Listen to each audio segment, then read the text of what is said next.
Okay, इस question में क्या गिवन है उसने हमसे बोला है कि in a school 256 students are in sports of whom 144 can play volleyball, 123 can play badminton and 132 can play cricket. ठीक है, उसने बोला कि आपके पास एक स्कूल में टोटल स्टूडेंट्स कितने हैं जो कि स्पोर्ट्स में 256 हैं। ठीक है, जिनमें से उसने बात करी है वॉलीबॉल में कितने हैं, 144 है। ठीक है, बैडमिंटन में कितने हैं, वो आपके पास 123 हैं। और अगर हम बात करते हैं क्रिकेट की, तो क्रिकेट में कितने हैं आपके पास, वो 132 हैं। ठीक है, और क्या बताया उसने कि more over 58 students can play both volleyball and badminton. Volleyball और बैडमिंटन वाले खेलने कितने हैं आपके पास स्टूडेंट्स, 58 है। ये जो आपके पास 58 है ना, ये इस पार्ट पूरे को रिप्रेजेंट कर रहा है। ठीक है, ये जो आपके पास बीच वाला पार्ट है ना, इसको भी ये रिप्रेजेंट करेगा, इस चीज़ को दिमाग में रखिएगा। सिमिलरली उसने क्या बोला है कि 25 can play both cricket and badminton. तो क्रिकेट और बैडमिंटन वाले ये वाला पार्ट किसको रिप्रेजेंट करेगा, ये रिप्रेजेंट करेगा 25 को। इसमें भी बीच वाला पार्ट इंक्लूडेड है, बिकॉज उसने यहाँ पर ये चीज़ नहीं बोली है कि वो क्रिकेट बैडमिंटन खेलते हैं लेकिन वॉलीबॉल नहीं खेलते। उसने ये बात नहीं बोली है ना, उसने बस इतनी बात बोली है कि क्रिकेट वाले और बैडमिंटन वो दोनों खेलते हैं। तो इसमें ये जो तीनों वाला पार्ट है वो भी इंक्लूडेड हो जाएगा।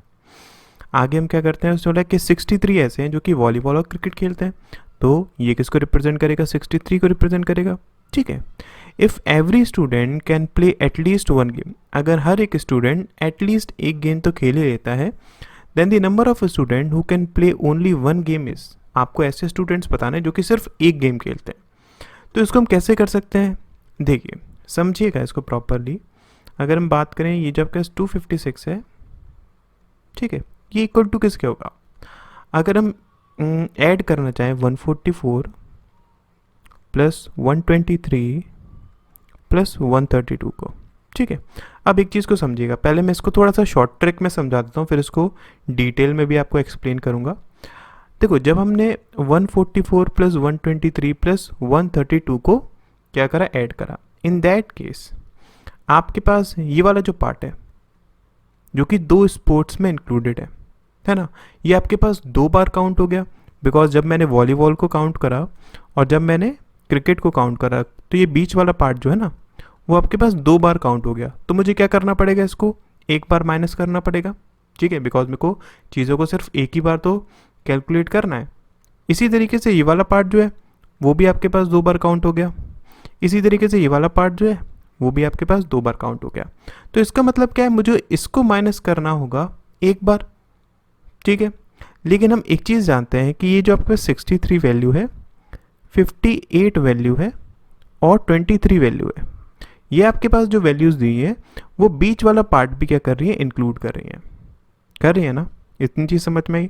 अब एक और बात को समझो, जब हमने वॉलीबॉल, बैडमिंटन और क्रिकेट, जब हमने इन तीनों के सर्कल को जोड़ा होगा, तो जो बीच वाला पार्ट है वो कितनी बार कैलकुलेट हो गया होगा आपके पास, वो 3 टाइम्स कैलकुलेट हो गया होगा, इजंट इट। कितने टाइम्स कैलकुलेट हो गया होगा, 3 टाइम्स।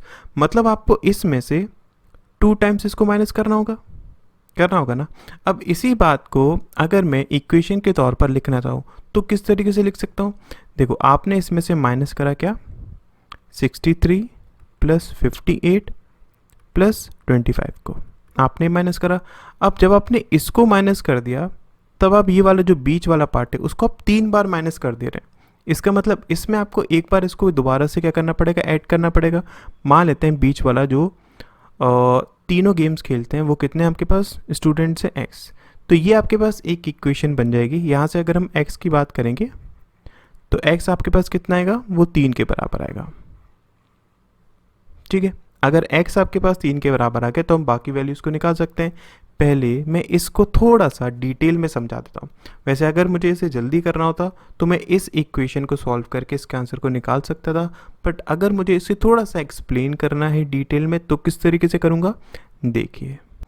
मान लेते हैं ये आपके पास पार्ट क्या है, ए है, ये आपके पास पार्ट बी है, ये आपके पास पार्ट सी है, और बीच वाला पार्ट कितना है, एक्स है।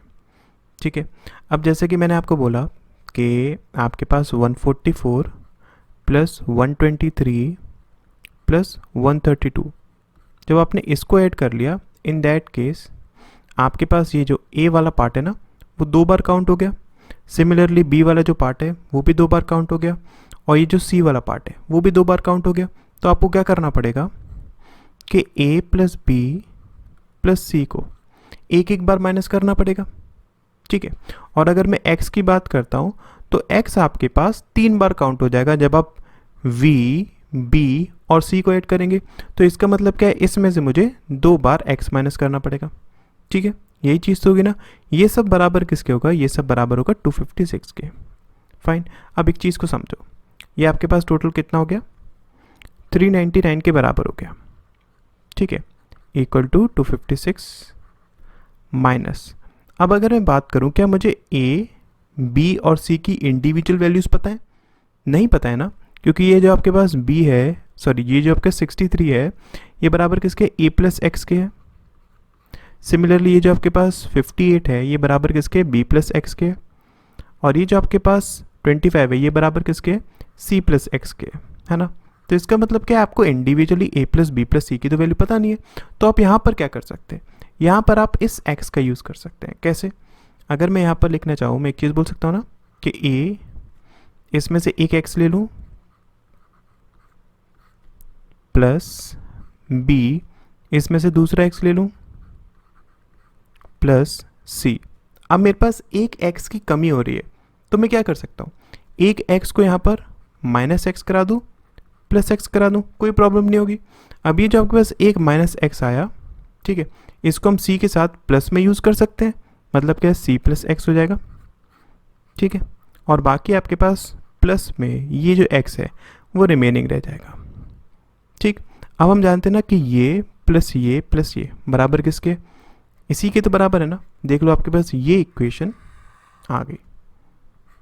आई होप आप समझ में आ गया होगा मैंने किस तरीके से करा था, है ना। तो यहाँ से आपके पास x की वैल्यू कितनी आ गई, 3 आ गई। मतलब क्या, बीच वाला पार्ट आपके पास 3 आ गया, तो a बराबर किसके हो जाएगा, 60 के हो जाएगा, ठीक है। सिमिलरली अगर मैं बात करता हूँ b बराबर किसके हो जाएगा, देखो 58 में से अगर मैं 3 को सब्सट्रैक्ट कर देता हूँ तो मेरे पास 55 हो जाएगा। और अगर मैं c की वैल्यू निकालना चाहता हूँ तो 25 में से 22 को सब्सट्रैक्ट कर दीजिए, ये आपके पास आ गया। अब आपको वैल्यू किसकी निकालनी है, आपको इसकी वैल्यू निकालनी है। इसको मान लेते हैं ये आपके पास m है, ये आपके पास n है, और ये आपके पास o है, जो कि सिर्फ m किसको रिप्रेजेंट कर रहा है, सिर्फ वॉलीबॉल को, n किसको रिप्रेजेंट कर रहा है, सिर्फ बैडमिंटन को, o किसको रिप्रेजेंट कर रहा है, सिर्फ क्रिकेट को, ठीक है। तो इन तीनों की वैल्यू किसके बराबर हो जाएगी, हम लिख सकते हैं ना कि 256 में से अगर मैं माइनस कर दूं किसको, a plus b plus c plus x को, तो हमारे पास वैल्यू किसकी आ जाएगी, m plus n plus o की वैल्यू आ जाएगी। तो वही चीज़ करनी है, अगर मैं इन सबको ऐड करता हूँ तो हमारे पास कितना हो जाएगा, देखो 140 हो जाएगा। तो अगर मैं 256 में से 140 को सब्सट्रैक्ट करता हूँ, मेरे पास वैल्यू कितनी आ जाएगी, 116। मतलब क्या, इसका राइट आंसर क्या हो जाएगा आपके पास, थर्ड इसका राइट आंसर हो जाएगा, ठीक है। आई होप समझ में आ गया होगा। एक्सप्लेनेशन में इसमें थोड़ा सा ज़्यादा टाइम लग गया है, बट अगर आप इस क्वेश्चन को विजुअलाइज करके करेंगे तो आपके पास ये जो इक्वेशन है ना वो आराम से बहुत जल्दी बन जाती है। अगर इनके इस विजुअलाइजेशन में प्रॉब्लम हो रही है तो आप इस इक्वेशन से भी इस क्वेश्चन को कर सकते हैं, ठीक, समझ में आ गया ना। चलिए नेक्स्ट क्वेश्चन देखते हैं। इस क्वेश्चन में क्या गिवन है, उस टाइम से बोल रहे हैं कि Naveen scores 35% in an examination and after review, even though his score is increased by 40%, he fails by 25 marks। इसको क्वेश्चन को समझना, उसने बोला कि नवीन के जो स्कोर है वो कितना है, 35% है, ठीक है। नवीन का स्कोर कितना है, 35% है, ठीक है। उसको क्या करा गया, रिव्यू करा गया, ठीक है, दोबारा से उसके मार्क्स चेक किए गए। उसके बाद क्या हुआ, जो आपके पास उसके मार्क्स आए थे वो 40% से इंक्रीज़ हो गए। मतलब क्या, मान लेते हैं इसके हिसाब से कि आपके पास टोटल मार्क्स कितने थे, 100x थे, उसके मार्क्स आए कितने, 35x आए। उसने क्या कराया, रिव्यू करवाया, ठीक है। तो आपके पास ये जो मार्क्स थे वो 40% से इंक्रीज़ हो गए। अगर 40% से इंक्रीज़ हो गए मतलब क्या, 35x इंटू 7/5 हो गए, तो कितना हो गया आपके पास 49x हो गए।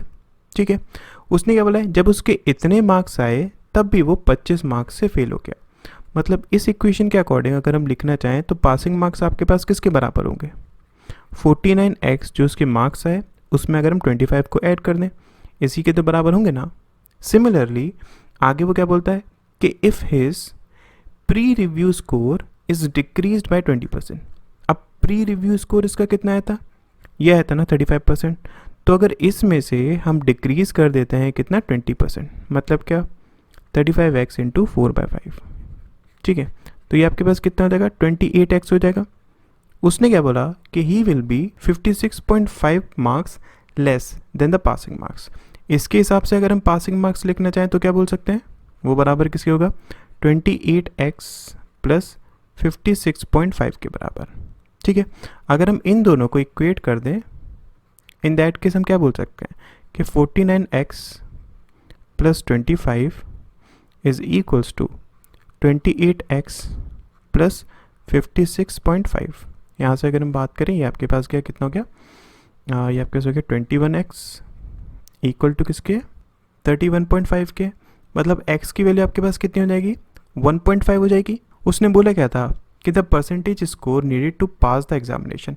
एग्ज़ाम को पास करने के लिए उसको मार्क्स कितने चाहिए, I mean percentage of marks उसने पूछा है। तो ये हम कैसे निकाल सकते हैं, देखो x की वैल्यू आपके पास आ गई कितनी 1.5। हम जानते हैं ना पासिंग मार्क्स किसके बराबर है, या तो आप ये इक्वेशन यूज़ कर सकते हो या फिर आप ये इक्वेशन यूज़ कर सकते हो। अगर मैं इस इक्वेशन को यूज़ करना चाहता हूँ, मैं क्या बोल सकता हूँ कि 28 इंटू 3/2 प्लस 56.5 ये आपके पास पासिंग मार्क्स हैं। और टोटल मार्क्स कितने हो जाएंगे, इसमें अगर मैं मल्टीप्लिकेशन करा दूँ 1.5 का, मतलब आपके पास 150 तो क्या है टोटल मार्क्स है। और यहाँ पर जो उसके marks I mean passing marks हैं वो बराबर किसके हैं 98.5 के बराबर है। ठीक है, आपको क्या निकालना है कि ये आपके पास जो पासिंग मार्क्स है वो कितना परसेंटेज है किसका 150 का, डिवाइडेड बाय 150 इंटू 100। ठीक है, तो ये आपके पास कितना हो गया 3 टाइम्स 2 टाइम्स, तो इसको हम क्या लिख सकते हैं 65.66 हो जाएगा। मतलब इसका राइट आंसर क्या हो जाएगा, बी इसका राइट आंसर हो जाएगा। ठीक है, नेक्स्ट क्वेश्चन देखते हैं। देखिए ओके, सो इस क्वेश्चन में क्या गिवन है, देखिए उस टाइम से बोला है कि in a class of 90 students the ratio of high school to inter school students is 5:4। Okay, एक आपके पास क्लास में 90 बच्चे बैठे हुए हैं। ठीक है, इनमें से आपके पास जो हाई स्कूल और इंटर स्कूल का रेशियो दिया हुआ है बच्चों का वो कितना है 5:4 दिया हुआ है। इसका मतलब ये आपके पास कितने होंगे 50 होंगे, ये आपके पास कितने होंगे 40 होंगे। और उसने क्या बोला है कि in a test the average score of the inter school students is इतना % less than the high school students. Okay, उस टाइम से बोला कि आपके पास जो इंटर स्कूल स्टूडेंट्स का जो एवरेज स्कोर है वो इससे कितना % लेस है 28 1/8%। मतलब इसको हम क्या लिख सकते हैं 225/8%। ठीक है, और आई कैन से ये आपके पास 4 टाइम्स गया, ये आपके पास 9 टाइम्स गया, तो मतलब 9/32 है। तो ये आपके पास कितना हो जाएगा, इतना लेस है ना, तो मतलब 2 और 7 गया तो 23/32।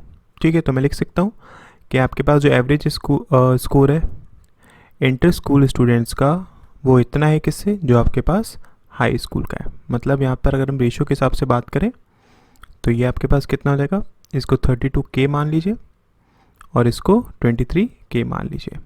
ठीक है, और उसने क्या बोला है कि if the average score of all the students is 56, और सारे स्टूडेंट्स का जो एवरेज दिया हुआ है वो कितना है 56 है, then what is the average score of inter school student. तो आपको इंटर स्कूल स्टूडेंट्स का एवरेज बताना है, मतलब कि आपको इसकी वैल्यू फाइंड आउट करनी है। तो इसको हम किस तरीके से कर सकते हैं, ये देखो ये आपके पास नंबर ऑफ़ स्टूडेंट्स हैं और ये आपके पास क्या है उनके एवरेज मार्क्स हैं। तो अगर मैं इसकी बात करूँ, इसके टोटल मार्क्स कितने हो जाएंगे, मतलब इन बच्चों के टोटल मार्क्स कितने हो जाएंगे 50 इंटू 32K प्लस इन सब के टोटल मार्क्स कितने हो जाएंगे 40 इंटू 23K। ठीक है, और ये सब जो आपके पास हैं उनका जो एवरेज है मतलब कितना डिवाइडेड बाय टोटल स्टूडेंट्स 90, वो कितना दिया हुआ है आपके पास 56 दिया हुआ है। तो इसको अगर मैं सॉल्व करूँगा, एक काम करो, इससे देखो ये सब कैंसिल आउट हो गया, ठीक है। ये आपके पास कितना हो गया 10 1 कैरी 15 1 60 के प्लस ये आपके पास कितना हो गया 12 1 कैरी 9 के इज इक्वल्स टू 56 इंटू 9, ठीक है। ये आपके पास कितना हो गया 2 और 5 1 2 के इज इक्वल्स टू 56 इंटू 9। तो यहाँ से अगर हम देखें के की वैल्यू कितनी आ जाएगी 2 आ जाएगी। अगर के की वैल्यू 2 है हमें क्या निकालना है, इसकी वैल्यू फाइंड आउट करनी थी ना, मतलब ये कितना हो जाएगा आपके पास 46। तो इसका राइट आंसर ए हो जाएगा, ठीक है। आई होप क्लियर हो गया होगा। अगर इसी को हम एलिगेशन से भी करना चाहते तो एलिगेशन से कैसे कर सकते थे, देखो हाई स्कूल में जो स्टूडेंट्स है वो 5 और इंटर स्कूल में जो स्टूडेंट है वो 4, इन दोनों का रेशियो ये है। इसमें जो आपके पास मार्क्स आए हैं वो कितने 32 के हैं और इसमें जो आपके पास मार्क्स आए हैं वो कितने 23 के हैं, ठीक है। और ओवरऑल जो मार्क्स आए हैं वो कितने 46 है। तो यहाँ से हम कैसे कर सकते हैं इसको, इन दोनों का मल्टीप्लिकेशन मतलब 5 इंटू 32 के प्लस इन दोनों का मल्टीप्लिकेशन मतलब 23 के into 4 divided by 5 plus 4 9 is equals to 46। देखिए आपके पास यही बनेगा, सॉरी 56 है ना ये आपके पास, हाँ एवरेज कितना था सबका 56। तो ये आपके पास देखिए यही इक्वेशन बनेगी, ठीक है। इसको सॉल्व करके आपके पास आंसर आ जाएगा, फाइन। ओके तो इस क्वेश्चन में क्या गिवन है देखिए, उसने हमसे बोला है a shopkeeper mixed 2 types of fuel A and B which cost rupees 60 per liter and rupees 45 per liter respectively, okay, and sold the mixture as 12.5% loss, ठीक है। उसने बोला कि आपके पास 2 टाइप के फ्यूल्स है, ठीक है, A और B, फाइन। उसने A की कॉस्ट कितनी बताई है 60 रुपीज़ पर लीटर, B की कॉस्ट कितनी बताइए 45 रुपीज़ पर लीटर, ठीक है। और उसने क्या बोला कि इन दोनों को उसने मिक्स किया और उसको सोल्ड कर दिया 12.5% के लॉस पर। मतलब हम एक चीज़ बोल सकते हैं ना, मान लेते हैं इसकी क्वांटिटी कितनी थी x थी, इसकी क्वांटिटी कितनी थी y थी, ठीक है। तो टोटल कॉस्ट प्राइस इनकी ये हो गई, ये प्लस ये, राइट। अब अगर मैं फर्स्ट केस के हिसाब से देखूं तो इनकी सेलिंग प्राइस क्या हो जाएगी, अगर हम देखें तो बोल सकते हैं ना कि 60x प्लस 45y इंटू 12.5% का लॉस हो तो 7/8, ये इनकी सेलिंग प्राइस हो जाएगी, ठीक है। आगे क्या बोला उसने कि if he had sold the mixture eight 75% profit, अगर वो इसी मिक्सचर को 75% के प्रॉफिट पर बेचता he would have gain rupees इतना, तो उसको गेन कितना होता, इतने रुपए का गेन होता। मतलब कि जो सेकंड सेलिंग प्राइस है वो कितनी दी हुई है 60x प्लस 45y, ठीक है। अब इसमें 75% का प्रॉफिट हो रहा है इसलिए 7/4, ठीक है। अब इन दोनों के बीच का उसने डिफरेंस दिया हुआ है, मतलब SP1 सेलिंग प्राइस जो 2 है माइनस सेलिंग प्राइस 1 कितनी दी है, इसको हम क्या लिख सकते हैं 375/8, ठीक है। और ये जो आपके पास है गेन जो उसको मिला है वो पर लीटर के हिसाब से मिला है, ठीक है ना। इसका मतलब क्या है, ये जो हमारे पास सेलिंग प्राइस है वो किसकी है, वो आपके पास इस टोटल क्वांटिटी की है। मतलब क्या, ये आपके पास टोटल क्वांटिटी कितनी थी x प्लस वाई केजीज, ठीक है। तो अगर मुझे पर केजी के हिसाब से सेलिंग प्राइस निकालनी है मुझे divided by x plus y करना पड़ेगा। सिमिलरली इसमें भी x प्लस वाई करना पड़ेगा, है ना। अब आप माइनस कर दीजिए, अगर हम माइनस करेंगे तो 60x plus 45y divided by x plus y, ये आपने बाहर कॉमन ले लिया, ठीक है। अंदर क्या बचेगा 7/4 माइनस 7/8। अब ये इक्वल टू इसके 375/8 के। यहाँ से अगर हम इसको सॉल्व करेंगे हमारे पास कितना आ जाएगा 60x plus 45y divided by x plus y, ये आपके पास हो जाएगा 8 और 7 इज इक्वल्स टू 375/8, ठीक है। ये इससे कैंसिल आउट हो गया। यहाँ से अगर हम देखेंगे तो ये 420x प्लस ये जाएगा आपके पास कितना 35 28 31y is equals to 375x plus 375y, ठीक है। यहाँ से अगर हम देखते हैं तो ये 45x is equals to 60y, तो x अपॉन y कितना हो गया, 4/3 हो गया, मतलब इसका राइट आंसर सी हो जाएगा, ठीक है। नेक्स्ट क्वेश्चन देखते हैं। देखिए इस क्वेश्चन में क्या है कि A B and C invested in a business in the ratio इतना, ठीक है। आपके पास ए बी सी ने इन्वेस्ट करा 6:8:9 के रेशियो में, ठीक है। और उसने कि if B invested for a period in months whose numerical value is 112.5 of B's investment. अच्छा, तो उसने बोला है कि बी ने कितने टाइम के लिए इन्वेस्ट करा, बी ने जो टाइम पीरियड है वो 112.5%, मतलब कितना हम बोल सकते हैं 9/8 है, किससे, जितना बी का इन्वेस्टमेंट है, मतलब 8, ठीक है। तो इसका मतलब क्या है, इसने 9 मंथ्स के लिए इन्वेस्टमेंट करा है, right. But A and C invested for 1 year, और ए और सी ने पूरे 12 साल के 12 मंथ्स के लिए इन्वेस्टमेंट करा। If profit of B at the end of the year is इतना, then what is the share of C. अच्छा, तो मतलब यहाँ से देख लीजिए, ये अगर हम देखेंगे तो 3 4 4 2 2 3, मतलब 2:2:3, ये आपके पास क्या है, इसका रेशियो आया। अब ये उसने दिया हुआ है क्या, ये बराबर है 14350 के, आपको इसकी वैल्यू निकालनी है। तो 14350 डिवाइडेड बाई 2 इंटू 3, ये आपके पास हो जाएगा 7175, ये आपके पास हो जाएगा 15, 1 कैरी 21 22 521, मतलब इसका राइट आंसर अगर हम देखते हैं तो ए इसका राइट आंसर हो जाएगा, ठीक है। नेक्स्ट क्वेश्चन देखते हैं। देखिए इस क्वेश्चन में क्या गिवन है, अ boat covers 24 kilometres downstream इन 3 आवर्स। ओके, एक बोट कवर करती है, डाउन स्ट्रीम में डिस्टेंस कितना है 24 किलोमीटर्स, ठीक है, और टाइम कितना है डाउन स्ट्रीम में 3 आवर्स, फाइन। उसके बाद if speed of current is इतना % of its down stream speed. अच्छा, तो अगर हम यहाँ से देखिए डाउन स्ट्रीम स्पीड निकालना चाहते हैं तो कितनी हो जाएगी आपके पास 24/3, मतलब 8 किलोमीटर्स पर आवर। अब उसने क्या बोला कि जो आपके स्पीड है करंट का, मतलब एस की जो वैल्यू है वो 33 1/3% है, मतलब क्या 1/3 है किससे, जो आपके पास डाउन स्ट्रीम स्पीड है 8 से, ठीक है। तो उसने बोला क्या कि in what time will it cover a distance of इतना किलोमीटर्स अप स्ट्रीम, तो वो कितने टाइम में 64 किलोमीटर्स कवर करेगा अप स्ट्रीम में, ठीक है। उसने हमसे टाइम पूछा है, तो आपको स्पीड पता होनी चाहिए अप स्ट्रीम में।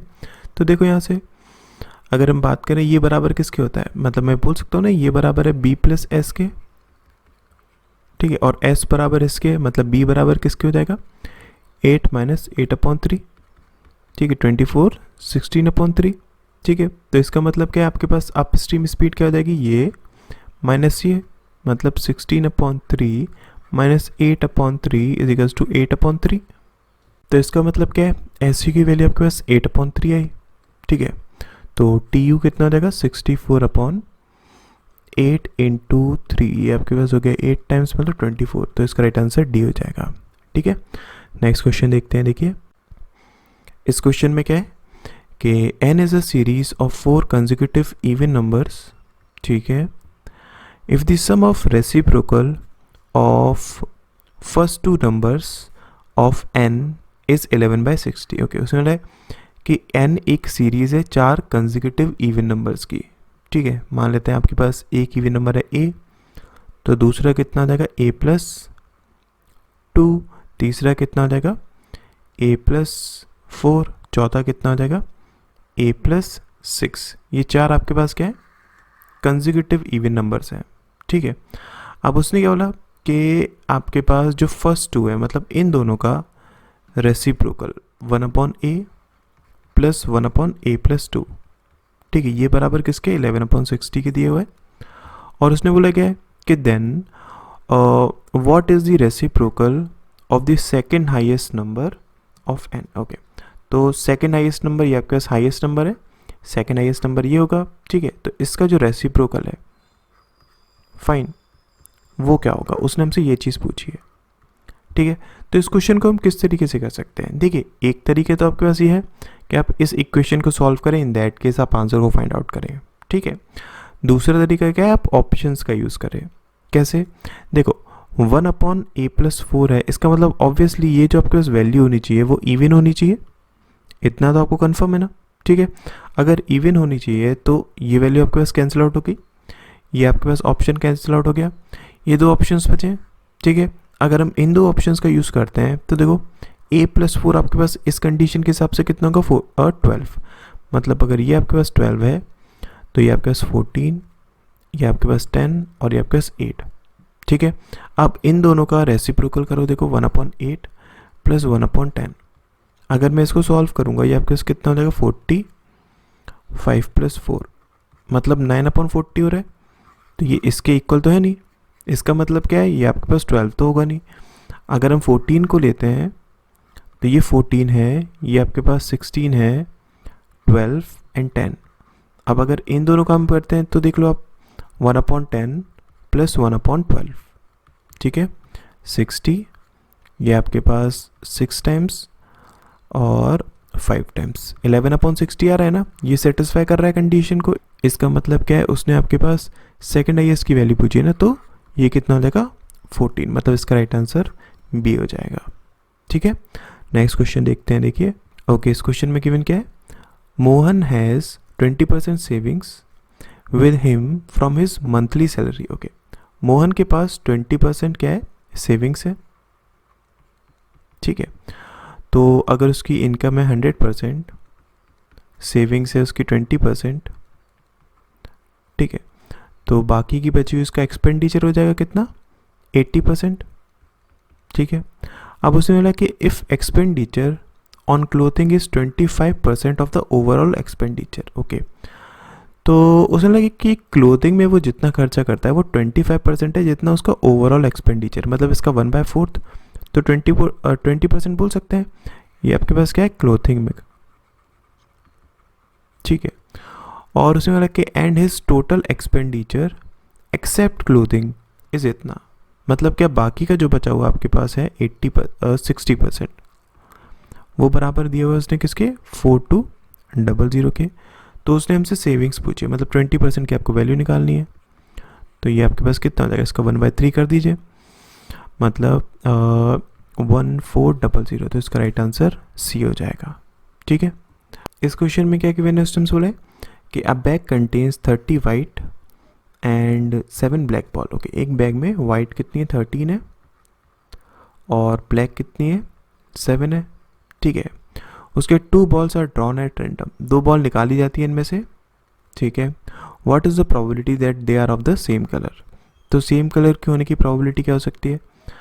अगर आपके पास देखो इसमें से 2 निकलेंगी, इन दैट केस क्या आपके पास पॉसिबिलिटी बनेगी 13C2, और अगर आपके पास इसमें से 2 निकलेंगी तो क्या बनेगी 7C2, ठीक है।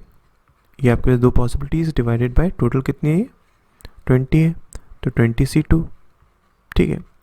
ये आपके पास कितना हो जाएगा 13 इंटू 6 प्लस ये आपके पास कितना हो जाएगा, ये आपके पास हो जाएगा 7 इंटू 3 डिवाइडेड बाय ये आपके पास कितना हो जाएगा 10 into 19, fine.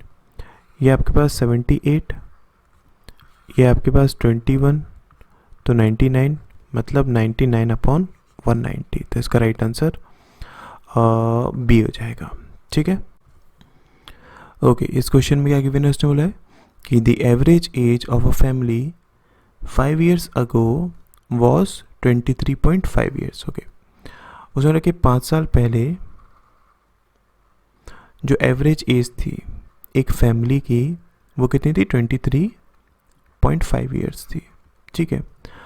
Today when the daughter has been married off and replaced by a daughter in law, the average of the family is इतना। ओके, और उसने बोला कि प्रेजेंट में आपके पास क्या हुआ, जो डॉटर थी उसकी शादी हो गई और उसको रिप्लेस कर दिया डॉटर इन लॉ ने, ठीक है। और जो उनकी आपके पास एवरेज था वो कितना हो गया, 23 ईयर्स हो गया, ठीक है। मतलब जितने मेंबर्स यहाँ पर थे n, उतने ही मेंबर्स यहाँ पर भी होंगे n, ठीक है। आगे ये बोला है कि assuming that there has been no other change in the family structure and all the people are alive, ठीक है, what can be the difference in the age of daughter and the daughter in law. Okay, तो उसने बोला कि इनमें से कौन सा हो सकता है डिफरेंस, किसके बीच में, डॉटर और डॉटर इन लॉ के बीच में। तो इसको हम किस तरीके से करेंगे, देखो यहाँ से अगर हम बात करें, अगर हम इन्हीं n लोगों की एवरेज एज की बात करते, अगर वो यहाँ पर 23.5 है तो यही सब की जो एवरेज एज प्रेजेंट में होती वो कितनी हो जाती, 28.5 हो जाती, इजंट इट। आपके पास इन सब मेंबर्स की, अब इन मेंबर्स में कौन है, आपके पास total family members including daughter, ठीक है। और इन n नंबर्स में कौन है, आपके पास total number of family members minus daughter plus daughter in law. इस चीज़ को दिमाग में रखिएगा, ठीक है। तो उसने बोला है कि यहाँ पर इन सब की अगर हम देखते तो जो एवरेज होती वो ये होती, ठीक है, लेकिन आपके पास जो एक्चुअल में एवरेज है वो ये है। अब ये जो आपके पास डिफरेंस आ रहा है कितने का, 5.5 का, ठीक है, वो किस वजह से आ रहा है, किन वजह से आ रहा है, बिकॉज आपके पास जो डॉटर है वो रिप्लेस होगी किससे, डॉटर इन लॉ से। तो इसका मतलब क्या हुआ, यहाँ पर अगर हम देखेंगे, देखो जब डॉटर निकली और डॉटर इन लॉ आई तो आपके पास एवरेज क्या हो गया, वो कम हो गया। इसका मतलब ऑब्वियसली डॉटर इन लॉ का जो वेट होगा वो आपके पास, सॉरी जो एज होगी एक्चुअल में वो क्या हो जाएगी, वो कम होगी किससे, डॉटर से। तो इन दोनों के पीछे जो डिफरेंस होगा वो बराबर किससे होगा, एवरेज के बीच में डिफरेंस, मतलब 5.5 into number of person n, इसके बराबर होना चाहिए, ठीक है। अब उसने पूछा क्या था हमसे कि इनमें से कौन सा आपके पास डिफरेंस हो सकता है। तो देखो 5.5 का मल्टीपल कौन है, आपके पास यही तो है ना, और तो कोई है नहीं। इसका मतलब कि इसका राइट आंसर क्या हो जाएगा, ए इज द राइट आंसर, ठीक है। आई होप क्लियर हो गया होगा। नेक्स्ट क्वेश्चन देखते हैं। देखिए इस क्वेश्चन में क्या गिवन है कि Vidisha enters a shop to buy ice cream, cookies and pastries, ठीक है। She has to buy at least 9 units of each. Okay, तो विदिशा एक शॉप में जाती है, उसको आइसक्रीम खरीदनी है, कुकीज़ खरीदनी है और पेस्ट्रीज़ खरीदनी है। उसने क्या करा कि कम से कम सब में 9 आइटम्स तो खरीदे ही, मतलब इसके 9 एटलीस्ट, इसके 9 एटलीस्ट और इसके 9 एटलीस्ट तो खरीदे। और उसके आगे बोला कि शी बाइज मोर कुकीज़, उसने कुकीज़ ज़्यादा लिए आइसक्रीम से, and more pastries than cookies, और पेस्ट्रीज ज़्यादा लिए कुकीज़ से, ठीक है। She picks up a total of 32 items, अगर उसने टोटल 32 आइटम्स पिक किए हैं, how many pastries does she buy, तो उसने पेस्ट्रीज कितनी बाय की, ठीक है। आपको इसकी वैल्यू निकालनी है। तो ये आप कैसे निकाल सकते हो, देखो अगर हम इन सब को ऐड करेंगे तो 27 तो आपके पास ऑलरेडी हो ही गया है। रिमेनिंग आपके पास जो 5 है वो आपको डिस्ट्रीब्यूट करना है। अब ये जो आप 5 हैं वो किस तरीके से डिस्ट्रीब्यूट कर सकते हैं, देखिए अगर हम बात करें इन 5 में से, मान लेते हैं 1 अगर मैं इसमें ऐड कर दूं, ठीक है, बाकी के 2 इसमें ऐड नहीं कर सकता बिकॉज फिर इन दोनों में आपके पास इक्वल हो जाएंगे।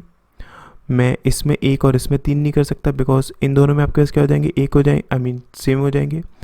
तो इसको तो हम नहीं ले सकते, मतलब इसको 1 तो हम नहीं दे सकते, इसको तो हमें 9 ही रखना पड़ेगा। फिर अगर हम कुकीज़ की बात करते हैं, अगर मैं कुकीज़ में 1 ऐड करता हूँ तो यहाँ पर मेरे को बाकी के 4 ऐड करने पड़ेंगे। ये आपके पास एक पॉसिबिलिटी बन सकती है, ठीक है। अगर मैं इसमें 2 ऐड करता हूँ तो ये आपके पास 3 हो जाएंगे, ये भी आपके पास 2 पॉसिबिलिटीज़ बन सकती है दूसरी, ठीक है। इसके अलावा मैं इसमें 3 तो ऐड नहीं कर सकता हूँ बिकॉज फिर इसमें 2 हो जाएंगे जो आपके पास कम हो जाएंगे, नहीं। तो इसका मतलब क्या, यही 2 हम पॉसिबिलिटीज़ यूज़ कर सकते हैं। और इन 2 पॉसिबिलिटीज़ का अगर मैं यूज़ करता हूँ तो देखो पेस्ट्रीज आपके पास कितनी हो सकती है, या तो 9 + 4 मतलब कितनी 13, या फिर 9 + 3 मतलब कितनी 12। तो इसका राइट आंसर क्या हो जाएगा, ए इसका राइट आंसर हो जाएगा, ठीक है। नेक्स्ट क्वेश्चन देखते हैं। देखिए ओके, इस क्वेश्चन में गिवन क्या है, उसने हमसे बोला है कि Nitin scored 73 marks in subject A Nitin के ए में कितने मार्क्स आए? 73 आए, ठीक है। He scored 56% marks in subject B, B में कितने मार्क्स आए उसके? 56% आए हैं, ठीक है।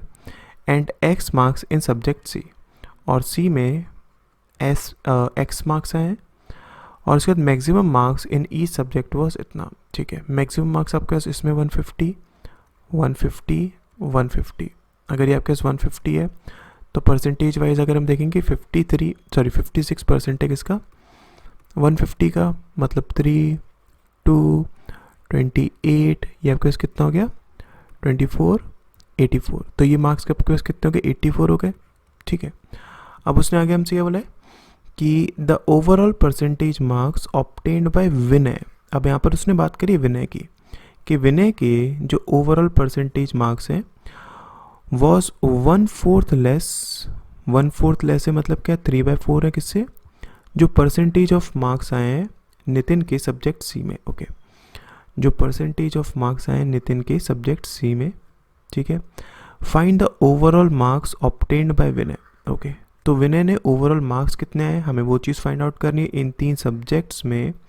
If overall percentage marks obtained by Nitin in all the 3 subjects were इतना %, ओके। उसने बोला है कि अगर ओवरऑल परसेंटेज मार्क्स जो नितिन के आए हैं वो कितने? इतने, मतलब क्या? अगर हम देखें टोटल आपके पास 450 थे, अब 450 का 54% उसके मार्क्स आए हैं,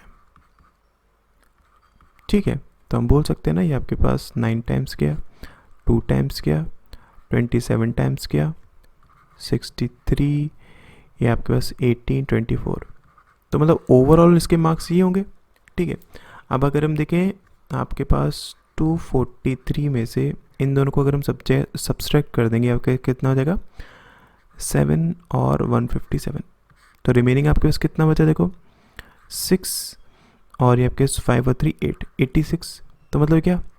इसके 86 क्या है? मार्क्स आए हैं, राइट। अब देखो इस नितिन के जितने परसेंटेज ऑफ मार्क्स आए थे सी में, अब परसेंटेज हम कैसे निकाल सकते हैं कि 86 150 का कितना परसेंटेज है? तो देखो ये गया 2 टाइम्स, ये गया 3 टाइम्स, मतलब कितना हो गया? 12 1 कैरी 172/3, ठीक है। इतना परसेंटेज मार्क्स आए, तो हम बोल सकते हैं ना कि 3/4 इंटू 172/3, ठीक है। इतना परसेंटेज किसके? विनय के ओवरऑल परसेंटेज आए हैं, राइट। तो यहाँ से ये कैंसिल आउट हो गया, ये आपके पास कितने टाइम्स गया? 43%, ठीक है। मतलब क्या? नितिन के ओवरऑल 43% आए, अगर 43% आए हैं तो ओवरऑल मार्क्स कितने हो जाएंगे? 43% ऑफ 450, ठीक है, क्योंकि हमें ओवरऑल ही तो निकालना है ना। तो ये आपके पास कितना देगा? ये 2, ये 9, देखो 27 36 38 डिवाइडेड बाई 2, तो ये कितना आ जाएगा आपके पास? 193.5, मतलब इसका right answer none of this हो जाएगा, ठीक है। नेक्स्ट क्वेश्चन देखते हैं। देखिए इस क्वेश्चन में क्या गिवन है कि 2 fill pipes A and B can fill a tank in fill a cistern in इतना एंड इतना मिनट, ओके। ए और बी है, ठीक है, वो एक टैंक को फिल करते हैं 18 और 24 में, ठीक है। Both fill pipe are open together, okay, दोनों एक साथ ओपन करे जाते हैं। अगर मैं यहाँ से बात करूँ, ये आपके पास 4 टाइम्स 3 टाइम्स 72 आपके पास टोटल वर्क हो जाएगा, दोनों को साथ में ओपन करा गया, ठीक है। And 6 minutes before the cistern is full pipe A is closed, तो इसका मतलब हम ये चीज़ बोल सकते हैं ना कि आपके पास बी ने तो पूरे टाइम काम किया, तो मतलब 3 इंटू टोटल टाइम टी, लेकिन अगर मैं ए की बात करता हूँ तो उसने t-6 इतना काम किया, ये सब बराबर 72 के है, ठीक है। आपको क्या निकालना है? टोटल टाइम ना, तो यहाँ से इसको सॉल्व करो। देखो 3t is equals to plus 4t minus 24 is equals to 72, ये आपके पास 70 इज इक्वल्स टू 96, तो t की वैल्यू कितनी होगी? 96/7, मतलब इसका राइट आंसर सी हो जाएगा। नेक्स्ट देखते हैं। देखिए इस क्वेश्चन में क्या है कि there were 36 students in a hostel, okay. एक हॉस्टल में टोटल आपके पास 36 क्या थे? स्टूडेंट्स थे। If the number of students is increased by 4, अगर आपके पास नंबर ऑफ स्टूडेंट इंक्रीज हो गए किससे? 4 से, मतलब 40 हो गए। The expense of the mess is increased by 32 per day. मान लेते हैं स्टार्टिंग में 36 स्टूडेंट्स से उन सब का जो आपके पास एक्सपेंस आता था एक दिन का वो x आता था, इसका मतलब टोटल एक्सपेंस ही होगा, ठीक है, ये बराबर किसके 36x के। अब उसने क्या बोला हमसे कि जब इसमें आपके पास क्या हो गए 40 स्टूडेंट्स हो गए, तो जो आपका एक्सपेंस था वो 32 रुपीज़ पर डे के हिसाब से इंक्रीज हो गया, वाइल द एवरेज एक्सपेंडिचर पर हेड डिमिनिश बाय 1।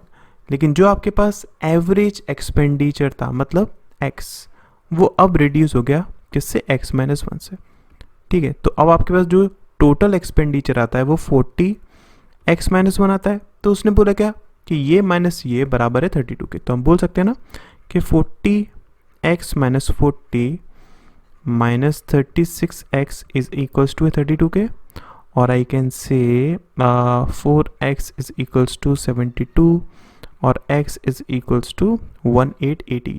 तो आपको ओरिजिनल एक्सपेंडिचर निकालना है, मतलब क्या है आपको ये वैल्यू फाइंड आउट करनी है। तो 36 इंटू 18 अगर आप इसको सॉल्व करेंगे आपके पास आंसर कितना आ जाएगा 648 आ जाएगा, ठीक है। नेक्स्ट क्वेश्चन देखते हैं। देखिए इस क्वेश्चन में देखिए यहाँ पर उसने बोला कि A B and C started a business with their investments in the ratio इतना, ओके। ए बी और सी ने स्टार्ट किया इन्वेस्टमेंट 1, 2 और 4 के रेशियो में। आफ्टर 6 मंथ 6 महीने के बाद A invested half amount more as before, ठीक है। मान लेते हैं आपके पास 10, 20 और 40 था, तो 6 महीने के बाद जितना अमाउंट इन्होंने पहले इन्वेस्ट करा था उसका आधा और इन्वेस्ट कर दिया, मतलब अब कितना हो जाएगा ये आपके पास 15 हो जाएगा, ठीक है। B invested the same amount as before, मतलब 6 महीने के बाद इसने 40 कर दिया, और सी विड्रॉ 1/4, 6 महीने के बाद सी ने 1/4 मतलब क्या इसका 10th क्या कर लिया विड्रॉ कर लिया, तो 30 रह गया, ठीक है।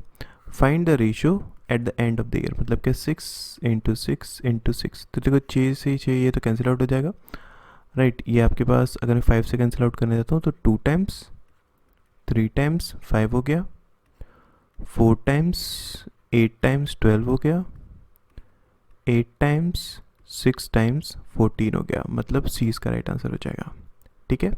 नेक्स्ट देखते हैं। देखिए इस क्वेश्चन में क्या है कि a train left station A for station B at 4 PM at an average speed of 80 kilometre per hour, okay. A से बी के लिए एक ट्रेन जाती है 4 बजे 80 किलोमीटर पर आवर की स्पीड से। एट 8 PM और 8 PM पर एक और ट्रेन लीव करती है स्टेशन ए से ही, अच्छा ए से ही लीव करती है 8 बजे, ठीक है। पैरेलल ट्रैक पर जिसकी स्पीड 120 है, okay. How far from A is another train expected to overtake the first, okay. तो देखो ये यहाँ से यहाँ चलेगी, फाइन। अब अगर हम फाइंड आउट करना चाहें distance is equals to speed into time, और हमें फाइंड आउट करना है कब ये ओवरटेक करेगी, तो उसके लिए हमें क्या पता होना चाहिए कि इस वाली ट्रेन ने 4 घंटों में यहाँ से यहाँ, ठीक है, बिकॉज दोनों ट्रेनें जब साइमल्टेनियसली चलेंगी तभी तो हम फाइंड आउट कर सकते हैं ना। तो इसने कितना डिस्टेंस चल लिया होगा, देखो 80 इसकी स्पीड थी, तो 4 घंटों में इसने 320 डिस्टेंस चल लिया होगा। और स्पीड की अगर हम बात करें दोनों सेम डायरेक्शंस में, तो यहाँ पर स्पीड्स क्या हो जाएंगी सब्सट्रैक्ट हो जाएंगी, मतलब कितना 40 into T is equals to 8 hours, ठीक है। 8 आवर्स है, तो हमें फाइंड आउट करना है कि कितनी दूरी पर जाकर पहले वाली जो ट्रेन है वो उसे क्या करेगी ओवरटेक करेगी। तो देखो 8 घंटे में इस वाली ट्रेन ने कितना डिस्टेंस चल लिया होगा 960, मतलब इसका राइट आंसर सी हो जाएगा, ठीक है। नेक्स्ट क्वेश्चन देखते हैं। देखिए इस क्वेश्चन में क्या गिवन है कि the part of work done by A in 1 day is 1/5 of the part of the work done by B in 1 day, okay.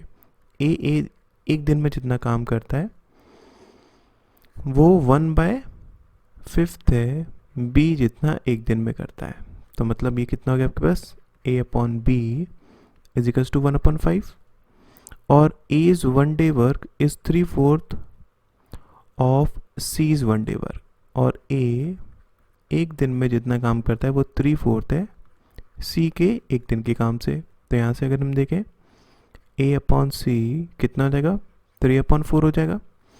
उसके बाद C alone can complete the work in 24 days. अब देखो यहाँ पर 3 है ए, यहाँ पर 1 है, तो दोनों को इक्वेट करने के लिए इंटू 3 यहाँ पर करा देते हैं, मतलब कि 3/15 हो जाएगा। अब उसने बोला क्या है कि जो सी है वो 24 डेज में काम को कंप्लीट कर लेता है, मतलब टोटल वर्क अगर हम देखें तो 4 × 24 बोल सकते हैं ना। तो हमें बताना है कि बी अकेला कितने दिनों में इस काम को कंप्लीट करेगा। तो बी अकेला टाइम कितना लगेगा बी को, 4 × 24 डिवाइडेड बाय बी की एफिशिएंसी देखो 15 है, तो ये देखो आपके पास कितना हो जाएगा, 8 टाइम्स 5 टाइम्स मतलब कितना हो गया 32/5। तो यहाँ से अगर हम देखें इसको हम क्या बोल सकते हैं 5 6 टाइम्स 2, मतलब डी इसका राइट आंसर हो जाएगा। इस क्वेश्चन में क्या है कि there is a 3 digit number, okay, एक 3 डिजिट नंबर है, the digit at the 10th place is 3। अच्छा चलिए मान लेते हैं 3 डिजिट नंबर है, तो 100x प्लस 10y प्लस आपके पास कितना हो जाएगा z मान लेते हैं। ये आपके पास क्या है नंबर है, ठीक है, और उसने बोला है कि जो 10th प्लेस पर आपके पास डिजिट है वो कितनी है, वो 3 है, राइट। मतलब क्या, ये आपके पास 3 दिया हुआ है। उसके बाद if the place of all the digits are replaced with each other symmetrically about the 10th position and the new number obtained is itna more than the original 3 digit number, okay, the sum of the unit digit and 100 place is itna, find the original number, okay। तो इसको हम किस तरीके से कर सकते हैं, अब देखिए अगर हम बात करें आपके पास उसने क्या किया सिमेट्रिकली चेंज कर दिया है किसको, जो आपके पास डिजिट्स थी, मतलब जो नया नंबर आपके पास बनेगा वो क्या हो जाएगा, उसने देखो 10th प्लेस के अकॉर्डिंग के अराउंड क्या करा है सिमेट्रिकली रिप्लेस कर दिया, मतलब ये तो आपके पास यही रहेगा, ये आपके पास क्या हो जाएगा x हो जाएगा और ये आपके पास 100 z हो जाएगा, ठीक है। अब उसने बोला गया कि जो नया नंबर है मतलब ये पुराने नंबर से इतना ज़्यादा है, तो मैं बोल सकता हूँ ना कि ये माइनस ये, तो देखो आपके पास कितना हो जाएगा, ये हो जाएगा आपके पास 100z plus 10y plus x minus 100x plus 10y plus z is equals to 396। तो इसमें से ये गया 99z, इसमें से ये पूरा कैंसिल आउट हो जाएगा, इसमें से ये गया minus 99x is equals to 396। तो यहाँ से अगर हम देखेंगे z minus x is equals to 4 आ रहा है।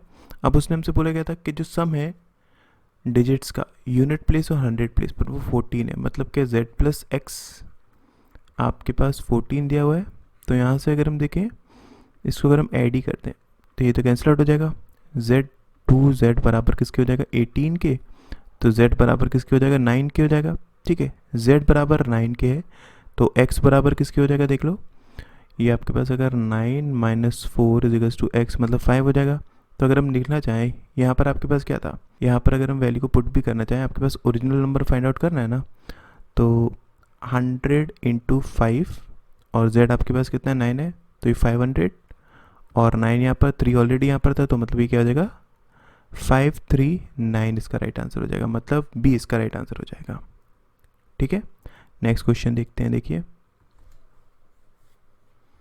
इस क्वेश्चन में क्या है कि mark price of an article is इतना rupees more than the cost price, okay. आपके पास ये कॉस्ट प्राइस है, मार्क प्राइस है 1600 रुपये ज़्यादा है। उसके बाद when the same article is sold at a discount of इतना, यहाँ से यहाँ कितने डिस्काउंट पर 500 रुपये के डिस्काउंट पर बेचा जाता है, then the percentage profit earn is 25%। तो आपके पास जो प्रॉफिट परसेंटेज होता है वो कितना होता है 25% होता है। सो देखो एक चीज़ को समझो, मतलब ये आपके पास जो ओवरऑल का चेंज है कितना 1100 रुपये का, कॉस्ट प्राइस से सेलिंग प्राइस तक का 1100 रुपये का तक का चेंज है ना। तो ये 25% उसने बोला क्या है प्रॉफिट है। अगर ये 25% है आपको निकालना क्या है कि for earning a profit of 30% the article should be sold at what price. अब एक चीज़ को समझो, ये बराबर है आपके पास किसके, 25% के। आपको निकालना क्या है, अगर हम इसको मानते हैं कितना था, 100% था, इसको अगर मैं 30% के प्रॉफिट पर बेचता मतलब कि 130 पर, तो आपको 130 की प्राइस निकालनी है, तो इनटू 130 आप निकाल लो। ठीक है, इसको अगर मैं सॉल्व करूँगा तो ये कितना हो जाएगा, 5720, मतलब क्या, बी इसका राइट आंसर हो जाएगा। ठीक है, नेक्स्ट देखते हैं। देखिए अब इसमें क्या है कि the speed of 2 trains is इतना। ठीक है, उनका रेशियो यहाँ पर दिया हुआ है, स्पीड 1 स्पीड 2 5x 8x।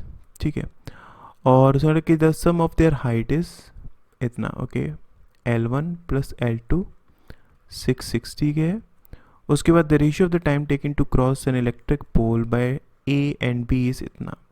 अच्छा, जो टाइम लगता है, ठीक है, क्रॉस करने को एक इलेक्ट्रिक पोल, मतलब क्या आपके पास ये हो जाएगा ना कि L1 is equals to S1 into 4K। ठीक है, इतना टाइम लगता है पहले वाली ट्रेन को। दूसरी वाली ट्रेन को कितना लग रहा है, S2 इंटू 3K। चलिए उसके बाद what is the difference between the, okay, आपके पास स्पीड का डिफरेंस क्या है। अगर मैं पुट करना चाहूँ तो मैं क्या बोल सकता हूँ, इसको 20x के और इसको 24x के। ठीक है, अब ये दोनों ऐड होकर मतलब 44x के इज इक्वल्स टू 660। ये हो गया आपके पास 2 टाइम्स 30 15।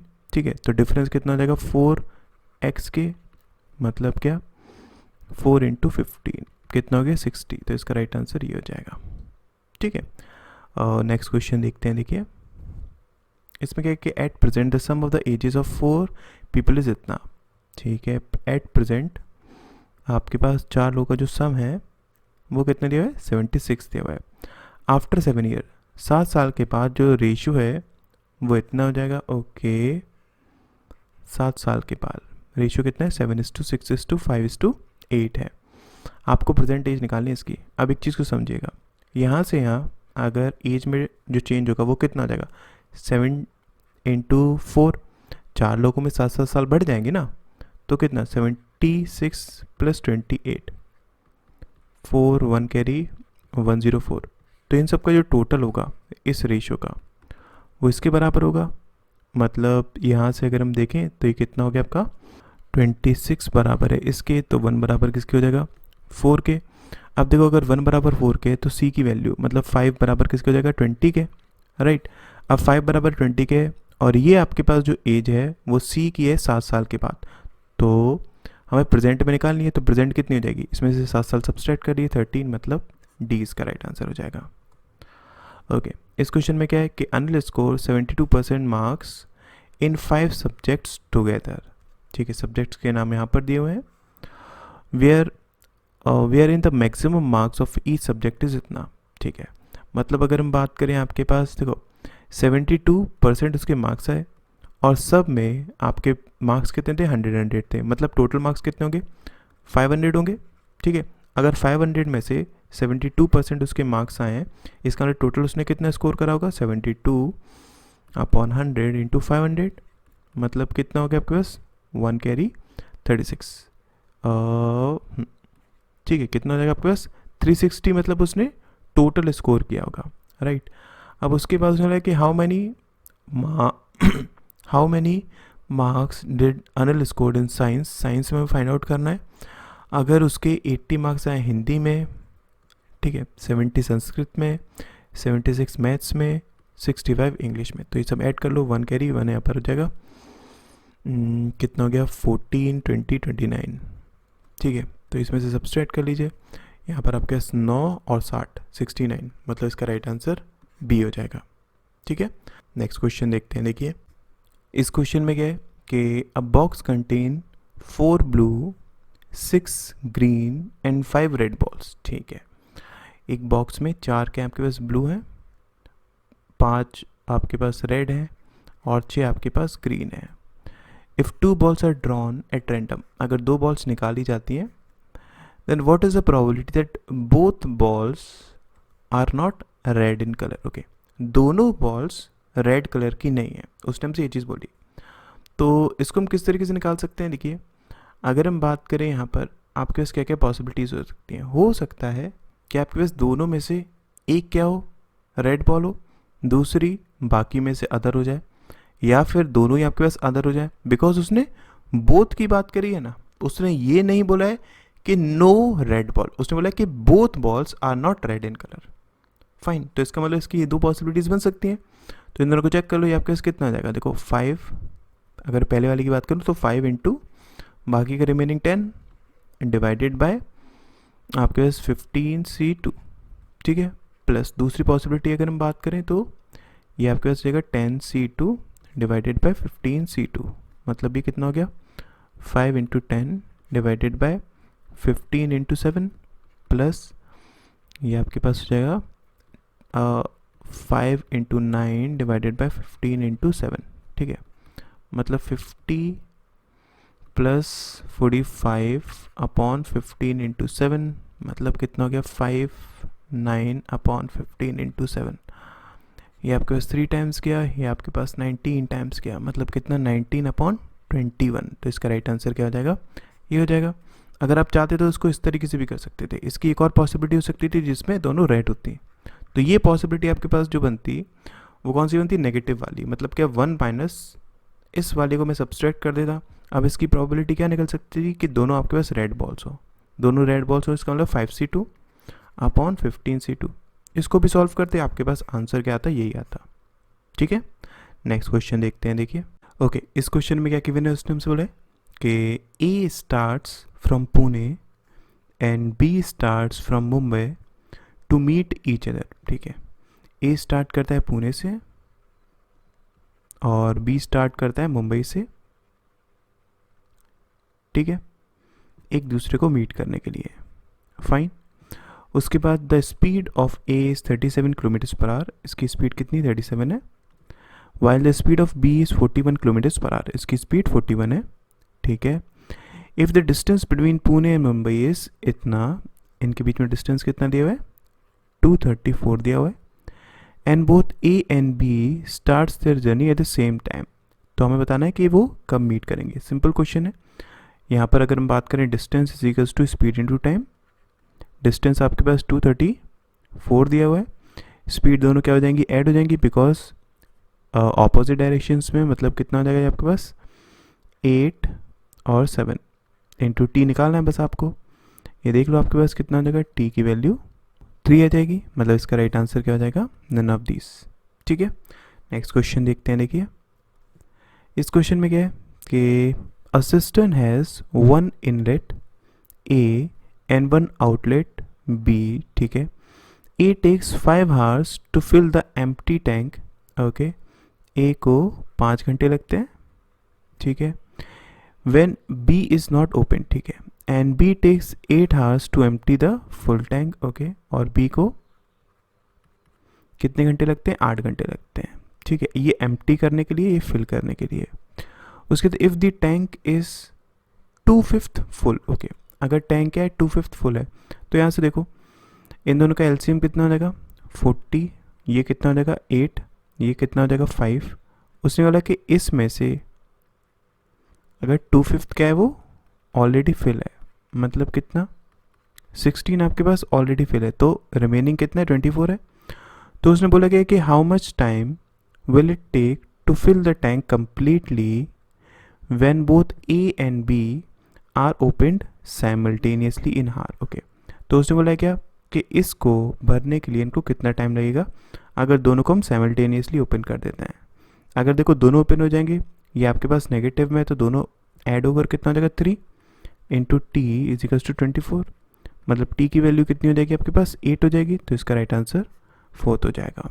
नेक्स्ट क्वेश्चन देखते हैं। देखिए, इस क्वेश्चन में क्या है कि P alone can do a work in 20 days, P अकेला एक काम को 20 दिनों में कंप्लीट करता है, and Q is 25% more efficient then P, okay. और क्यू आपके पास क्या है, वो 25% मोर एफिशिएंट है किससे, पी से, ठीक है। P and Q started working and work for 4 days। अब एक चीज़ को समझो, देखो पी 20 दिनों में काम को कंप्लीट कर रहा था, पी की एफिशिएंसी कितनी 4, तो टोटल वर्क कितना हो जाएगा आपके पास 4 × 20। ठीक है, अब उसने बोला कि ये दोनों ने काम करना स्टार्ट करा मतलब 9, राइट, और 4 दिन काम करा।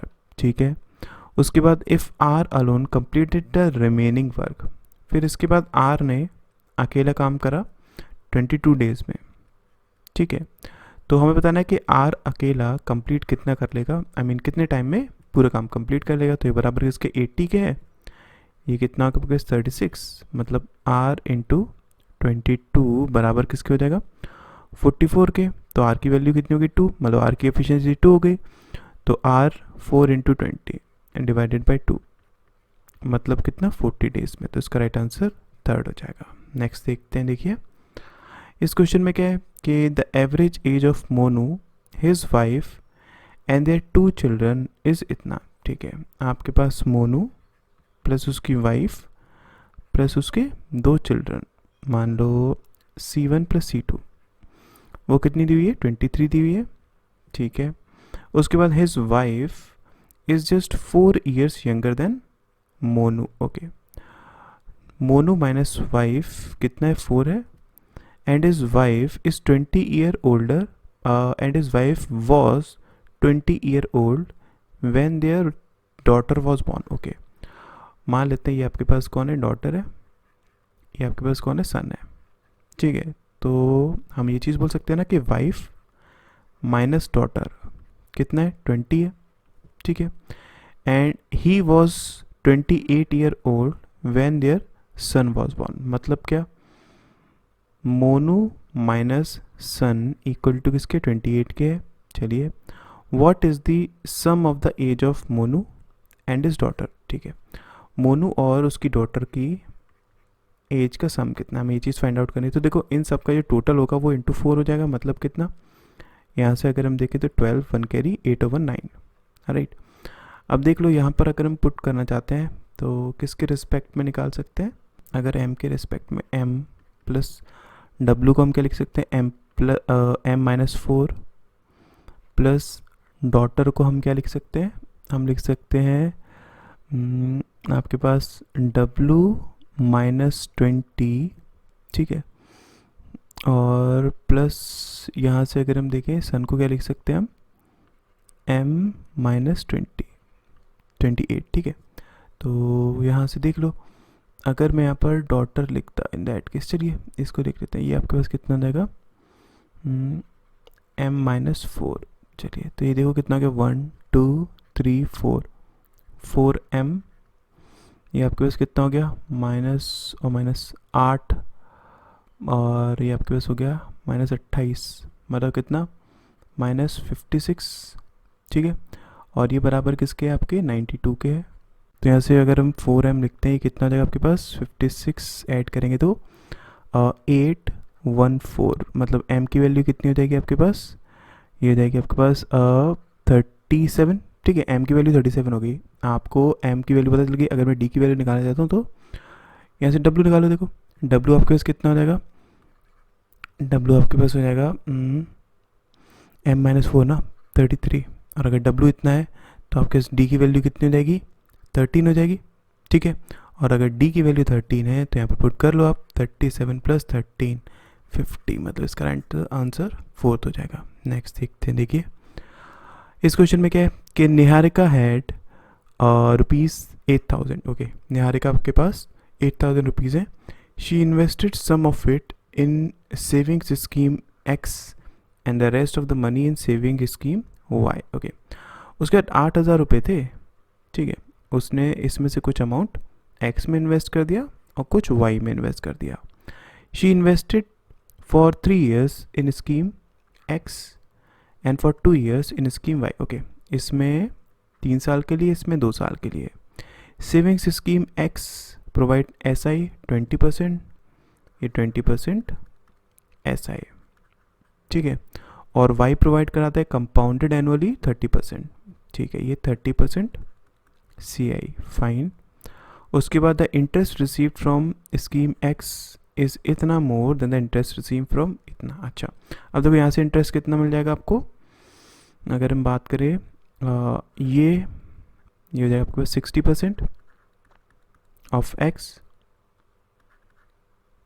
ठीक है। और ये आपके पास कितना आ जाएगा 30 + 30 + 900 डिवाइडेड बाय 100, मतलब कितना 69% ऑफ वाई। उसके बाद उसमें बोला है find the difference between the amount invested by Niharika in scheme X and savings scheme Y. Okay, तो उसने हमसे बोला गया कि आपको अमाउंट निकालना है। तो देखो उसने यहाँ पर मैं क्या बताया था कि ये जो वैल्यू है ना जो एक्स से मिली है, मतलब कि 60% of x minus 69% of y, ये इक्वल टू है 930 के, राइट। तो अब देखो यहाँ से अगर हम बात करें तो x + वाई 8000 के था ना, तो यहाँ से हम पुट करके निकाल सकते हैं इसकी वैल्यू। ये आपके पास देख लो कितना हो जाएगा। अगर हम इसको और सॉल्व करना चाहते हैं, ये आपके पास कैंसिल आउट कर लेते हैं। 310 23 20, ठीक है। और इसको हम क्या लिख सकते हैं, एक चीज़ बोल सकते हैं ना हम कि 100% of x + 100% of y is equals to कितना आ जाएगा आपके पास 8000 के, ठीक है। इसमें इंटू 5 करा लो तो ये आपके पास कितना आ जाएगा 100% ऑफ x माइनस मेरे आपके पास 15 1 carry 10 1 11 y is equals to 0 5 15, दोनों को सब्सट्रैक्ट कर दो आप, ये कैंसिल आउट हो जाएगा। ये आपके पास कितना हो जाएगा 512% of y is equals to, ये आपके पास कितना आ जाएगा 0 5 4 6। तो y की वैल्यू कितनी हो जाएगी आपके पास 6450/215 इंटू 100, तो ये कितना आ जाएगा 3000 आ जाएगा। अभी आपके पास 3000 है, टोटल 8000 था, तो x कितना आ जाएगा 5000 हो जाएगा, दोनों के बीच का डिफरेंस 2000, मतलब ए इसका राइट आंसर हो जाएगा, ठीक है। नेक्स्ट क्वेश्चन देखते हैं, देखिए। ओके, इस क्वेश्चन में क्या गिवन है कि Ramesh rows to a place 80 kilometres away and back in 20 hours. Okay, Ramesh को टोटल टाइम कितना लगता है 20 आवर्स लगते हैं, ठीक है। मतलब कि T1 + TU, इसको TD मान लो, मतलब डाउन स्ट्रीम में प्लस अप स्ट्रीम में 20 आवर्स लगते हैं। और he finds that he can row 8 kilometres downstream in the same time as 4 kilometres upstream, मतलब कि जितना उसको टाइम लगता है डाउन स्ट्रीम में, तो T downstream equal to T upstream, मतलब ये कितना हो जाएगा 8/ST is equals to 4/SU। तो ST/SU इक्वल टू 2:1 हो जाएगा। यहाँ से हम क्या बोल सकते हैं 80/SD plus 80/SU is equals to 20, और we can say 80 is equals to ST into SU/ST plus SU into 20, और we can say is equals to ये इंटू ये, मतलब 2k², अगर इसको k और k मान लो, है ना, डिवाइडेड बाय ये प्लस ये 3k, ये कैंसिल आउट हो गया, ये 2 टाइम्स गया, तो k की वैल्यू कितनी 6 आ गई। हमें बोट की स्पीड निकालनी है ना, तो बोट की स्पीड क्या आ जाएगी ये प्लस ये, ठीक है, मतलब 3k डिवाइडेड बाई 2। तो देख लो 3 × 6 डिवाइडेड बाई 2 कितना आ जाएगा ये 9, मतलब इसका राइट आंसर ए हो जाएगा। नेक्स्ट देखते हैं, इस क्वेश्चन में क्या है, Ram bought a bike for at 20% discount on MRP। चलिए, राम एक बाइक को लेकर आता है MRP से 20% के डिस्काउंट पर, ठीक है। After 1 year Ram sells the bike to Ramesh, ठीक है, एट 10% लॉस। अच्छा, तो मान लेते हैं ये 100 का था, 80 का लेकर आया, फिर इसको उसने आगे बेच दिया, ठीक है, कितने पर 10% के लॉस पर, मतलब 72 पर बेच दिया उसने।